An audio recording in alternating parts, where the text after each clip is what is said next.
이전 강연에서는 목표와 목적의 이론과 전략을 살펴봤습니다. 오늘은 현실에서 목표를 세우고 이룬 사람들의 이야기를 알아보겠습니다. 바로 스포츠 레전드 NBA 코비 브라이언트, 그리고 소프트뱅크 손정혜 회장입니다. 당신의 잠든 가능성을 깨우는 곳, 성공마인드에 오신 걸 환영합니다.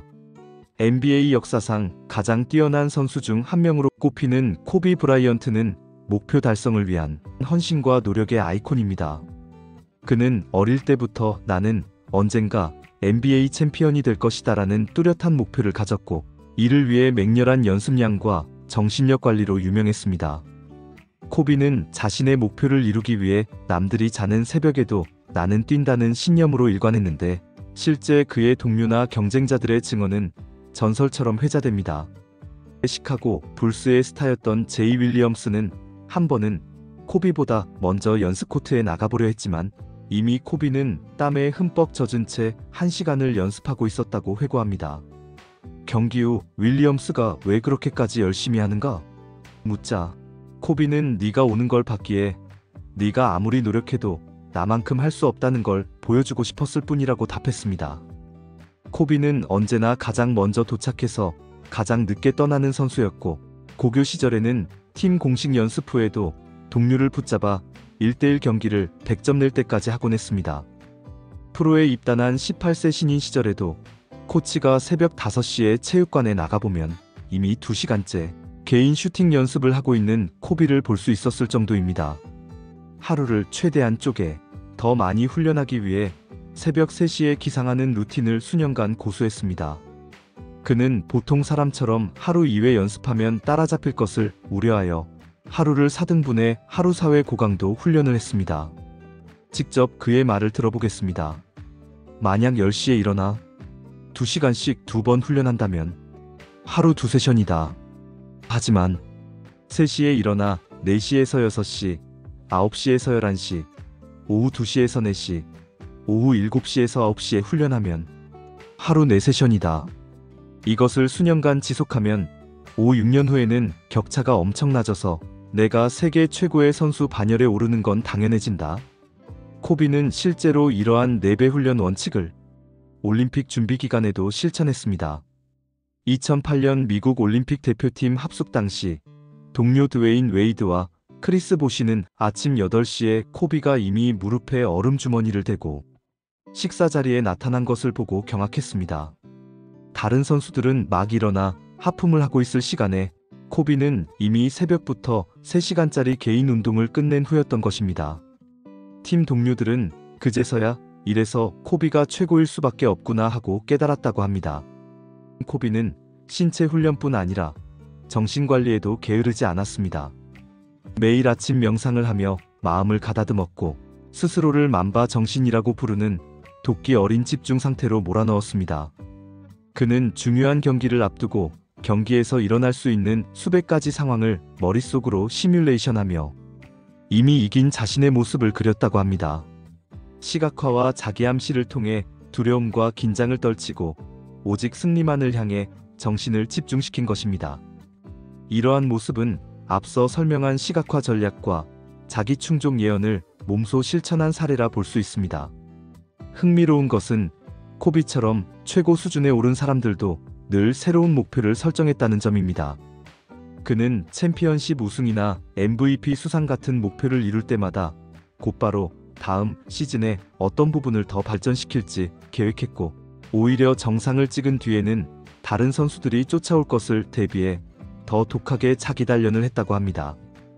이를 통해 목표 달성 후 찾아올 수 있는 현상 유지의 함정에 빠지지 않고 계속해서 진화하는 선수가 될 수 있었습니다. 그의 목표는 남보다 앞서기에서 어제의 나 자신을 이기기로 확장되며 평생 지속되었고, 그 결과 20년간 한 팀에서 5번의 NBA 우승과 셀 수 없는 업적을 남긴 영원한 전설이 되었습니다. 코비 브라이언트의 이야기는 뚜렷한 목표의식, 자기 확신, 그리고 극한의 실행력이 어떻게 놀라운 성취를 만들어내는지 잘 보여줍니다. 그의 좌우명은 노력 없이 얻는 진보란 없다였고, 실제로 이를 행동으로 증명해 보였습니다. 또한 높은 목표를 공개적으로 선언하고 그에 걸맞은 노력을 기울였기 때문에 주변인들의 기대 역시 상승하여 긍정적 압박으로 작용했습니다. 코치는 더 큰 역할을 맡겼고 팀 동료들도 그를 본받아 연습량을 늘렸으며 팬들은 그의 성공을 확신했습니다. 이러한 피그말리온 효과의 선순환 속에서 코비는 더욱 빛날 수 있었습니다.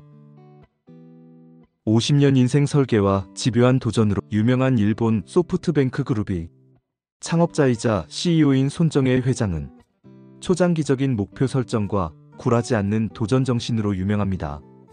그는 젊은 시절부터 스스로에게 방대한 미래 청사진을 그려주며 이를 하나하나 현실로 만들어 온 경영자입니다. 손정혜 회장은 불과 19살 때 이미 인생 50년 계획을 세웠다고 합니다.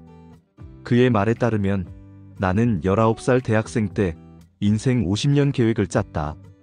20대에는 이름을 알리고 30대에는 자금을 모으며 40대에는 대담한 도전을 하고 50대에는 사업을 완성한 다음 60대에는 다음 세대에 물려주겠다고 결정했다고 합니다.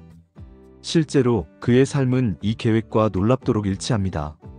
20대에 미국에서 유학하며 창업 아이디어를 구상해 이름을 알렸고 일본으로 돌아와 30대에 소프트뱅크를 세워 백만장자가 되었습니다. 40대에는 수많은 IT 기업에 공격적인 투자를 감행하여 닷컴 붐의 주역이 되었으며 50대에는 세계 최대 규모의 기술 투자 펀드를 조성하고 인공지능, 통신, 전자상거래 등 다양한 분야의 사업을 거느리는 거대 기업으로 소프트뱅크를 성장시켰습니다. 그리고 60대를 바라보는 지금 그는 300년 이상 지속될 기업을 만들겠다며 후계자 양성과 장기 비전을 강조하고 있습니다. 손 회장은 창업자의 임무는 회사를 오래 번영하도록 토대를 세우는 것이며 300년 기업을 위해 앞으로도 정진하겠다고 밝히고 있습니다. 이렇듯 일생에 걸친 거대한 목표를 세우고 차근차근 실천하는 모습은 목표 설정에 있어 큰 그림과 장기적 관점이 얼마나 중요한지 일깨워줍니다. 손정혜 회장의 여정이 순탄하기만 했던 것은 아닙니다. 특히 2000년대 초 닷컴 버블 붕괴 때 그는 개인 재산 약 780억 달러 중 93%에 해당하는 약 700억 달러를 날리는 엄청난 실패를 겪었습니다. 역사상 전례 없는 규모의 재산 손실로 많은 이들이 그가 무너질 것이라 예상했지요. 그러나 손정희는 보통 사람이 아니었다는 말처럼 그는 다시 일어서서 일본 최고 부호 중 한 명의 자리를 지켰습니다. 어떻게 이런 기적 같은 복귀가 가능했을까요? 손 회장은 본래의 큰 목적을 잃지 않고 상황에 맞게 전략을 전환한 덕분이었습니다. 그는 정보혁명으로 인류에게 행복을 이라는 기업 미션을 늘 가슴에 품고 있었는데 닷컴 기업이 몰락한 뒤에도 인터넷의 미래를 낙관하며 브로드밴드 통신과 전자상거래로 눈을 돌렸습니다. 특히 그가 2000년 위기 직전에 단행한 알리바바의 투자 2천만 달러는 불과 15년 뒤 수백 배의 가치로 돌아와 회사를 구원했습니다. 이는 손정혜 회장이 아니었다면 불가능한 결단이었습니다. 남들이 패닉에 빠져 손 떼던 시기에 미래를 내다보고 과감히 베팅한 것이죠. 이렇게 장기 비전과 위험을 무릅쓴 도전으로 그는 실패를 만회하고 더 큰 성공을 거머쥘 수 있었습니다. 손정혜 회장은 또한 되면 된다는 낙관과 집념으로 유명합니다. 젊은 시절부터 엉뚱해 보이는 아이디어도 실행에 옮겼고 하루 5분씩 1만 명에게 전화 걸기 같은 기상천외한 판매 전략을 세우기도 했습니다. 그의 주변인들은 그를 두고 늘 머릿속에 빛나는 꿈이 가득한 사람, 열정이 식지 않는 투지의 화신이라고 말합니다. 실제로 손 회장은 60대에 접어든 현재도 새로운 AI 시대를 맞아 실리콘밸리를 찾아다니며 스타트업들을 일일이 공부하고 투자처를 물색하고 있습니다. 19세 때 그린 50년 계획이 거의 끝나가지만 이제는 다음 30년, 300년을 내다보는 비전을 말하는 것입니다. 결국 그의 목표는 진화하고 목적은 확고했던 것이죠. 정보혁명을 통한 세상의 변화라는 목적은 평생 견지하면서 그때그때 가장 유망한 구체적 목표들, 컴퓨터 소프트웨어 배포, 인터넷 사업, 이동통신, 글로벌 투자를 택하여 실행한 것입니다. 이는 앞서 언급한 목표와 목적의 정렬이 얼마나 강력한 성과를 내는지 잘 보여줍니다. 손정의 사례에서 우리가 배울 점은 큰 꿈을 꾸고 구체적 시간표를 짜라는 것입니다. 많은 사람들이 수십 년 뒤를 그리기 어렵다 보니 눈앞의 이익에 급급하지만 손 회장은 반세기 플랜을 세워 스스로 미래를 예언했고 그 예언을 실현시키기 위해 혼신의 노력을 다했습니다. 또한 실패에 굴하지 않는 자세도 빼놓을 수 없습니다. 한번 큰 실패를 겪으면 대부분 목표를 수정하거나 포기하게 마련이지만 그는 궁극적 목표 자체는 흔들지 않고 방법을 바꾸어 성공했습니다.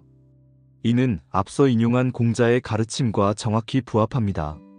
목표가 당장 이루기 어렵게 보일 때 목표 그 자체를 내려놓는 게 아니라 접근 전략을 바꾸고 보완하여 끝끝내 성취하는 모습입니다. 위의 두 인물 외에도 목표 설정과 성취의 중요성을 보여주는 사례는 무수히 많습니다. 몇 가지를 간략히 살펴보겠습니다. 1950년대 중반까지 1마일 4분 이내 주파는 불가능한 인간 한계로 여겨졌습니다.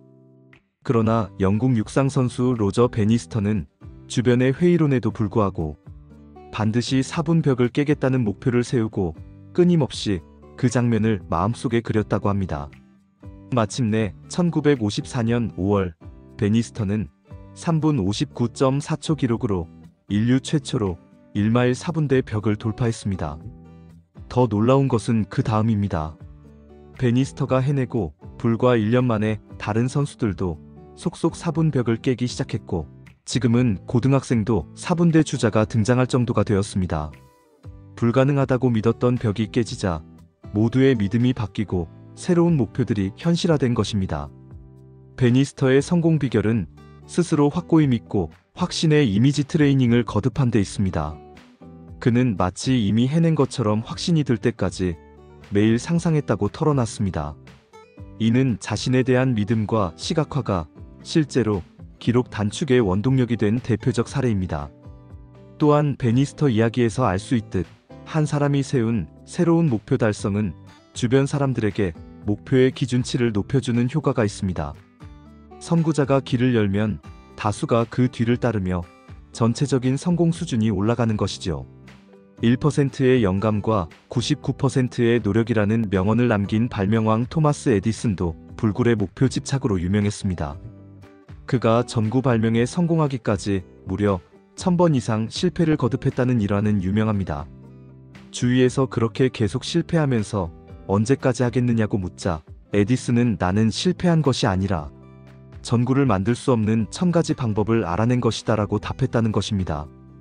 이 일화는 사실 다소 과장되었을 수 있지만 핵심은 끈질긴 시도와 실패에 대한 긍정적 해석입니다. 에디슨에게 전구 발명이라는 명확한 목표와 반드시 밝히겠다는 목적의식이 있었기에 수백 번 좌절해도 포기하지 않고 방법을 바꾸어가며 도전한 것입니다. 결국 1001번째 실험에서 마침내 전구가 빛을 밝혔고 오늘날 우리 밤을 환히 밝히는 전기의 시대를 열었습니다. 에디슨의 이야기는 실패를 대하는 자세와 끈기의 위력을 극적으로 보여줍니다. 목표 달성 여정에서 시행착오는 필연적이지만 그때마다 학습의 기회로 삼아 꿋꿋이 나아갈 때 성공이 찾아온다는 교훈을 줍니다. 경영서 빌트 투 레스트에서 짐 콜린스는 위대한 회사들의 공통점으로 거창하고 대담한 목표를 제시합니다. 예를 들어 IBM은 모든 가정과 사업장에 컴퓨터를 한 대씩이라는 거대한 목표를 가졌고 구글은 전 세계의 정보를 조직하여 누구나 접근 가능하게 만들겠다는 비전을 제시했습니다. 이러한 원대한 목표들은 처음엔 비현실적으로 보였지만 조직 전체의 뚜렷한 방향성과 열정을 불어넣어 혁신을 견인했습니다. 큰 목표가 있으니 직원들은 작은 어려움에 일희일비하지 않고 서로 협력하여 그 목표를 향해 꾸준히 나아갔던 것입니다. 개인의 경우도 마찬가지입니다. 두려울 정도로 큰 목표를 세우고 공개적으로 선언하면 스스로 물러설 구석을 없애고 잠재력을 극대화하게 됩니다. 물론 무턱대고 크기만 한 목표는 역효과가 날 수 있지만 자신이 진정 원하고 의미 있다고 느끼는 분야에서 약간은 무모해 보일 정도의 도전적 목표를 갖는 것은 삶을 뜨겁게 만드는 원동력입니다. 꿈꾸고 행동하라. 목표가 목적을 이끌 때 불가능은 없다. 어떤 이는 말합니다. 목표를 달성하는 사람과 못하는 사람의 차이는 꿈의 크기가 아니라 실행의 차이다. 성공한 이들의 이야기를 종합해보면 간절한 꿈을 구체적 목표로 바꾸고 그 목표를 향해 매일 한 걸음씩 걸어가는 실천력이 가장 중요한 요소임을 알 수 있습니다.